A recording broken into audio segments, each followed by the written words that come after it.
Welcome to Top 10 SBC Use Cases. All right, let's move on to number 8, which is TDOS Protection. TDOS is telephony denial of service, and this is essentially bad guys flooding, usually through SIP trunks, or it could be potentially through TDM trunks, into either a business or into a service provider, accidentally in some cases, deliberately in some cases. Maybe it's the result of an extortion, maybe it's the result of a dialer gone crazy, maybe it's just a really active illegal robocall campaign. But the bottom line is the end customer right here on the right is just buried with unwanted telephone calls, and they just can't deal with it. It ties up their agents, or it ties up their administrative staff. In one particular case on a TDM customer, it was a car dealership, and they just, number of times they had to answer the phone, and it was not a real customer. It was just wasting a lot of time. And it was tying up ports, and customers surely were getting busy signals when they're trying to call the customer. One of the techniques is to use a cloud-based analytics or reputation service,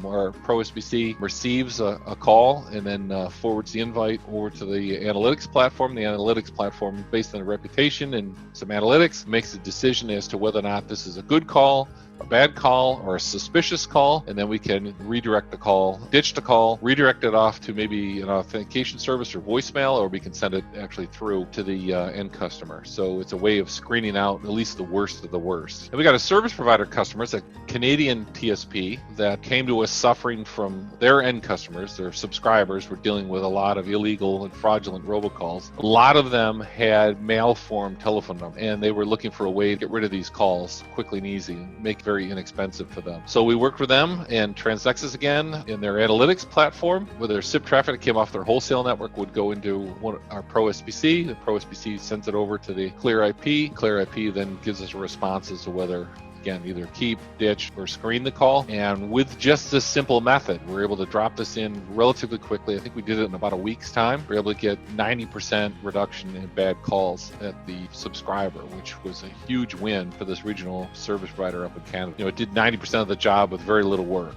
and solved a lot of their headaches. So it's a really neat story. There's lots of resources on the FreeSBC ProSBC website. We have written versions of the case studies on the case study page, and we've got just some abstract descriptions of the use cases, very brief summaries of the use cases on the use case pull down at the top of the website. And of course the library on YouTube has all of the, not only the use cases and customer case studies, but we got these training modules, the recorded webinars. We got some how-to tutorials that show how to configure and manage it. A handful of customer interviews on there. I also have some frequently asked questions, some recorded podcasts, and there's much, much more. And again, I highly encourage you to check out some of that now. But subscribe to it. Every time we finish up one of these webinars, for example, we post a recording of the event, and then you can be notified of the recording being posted.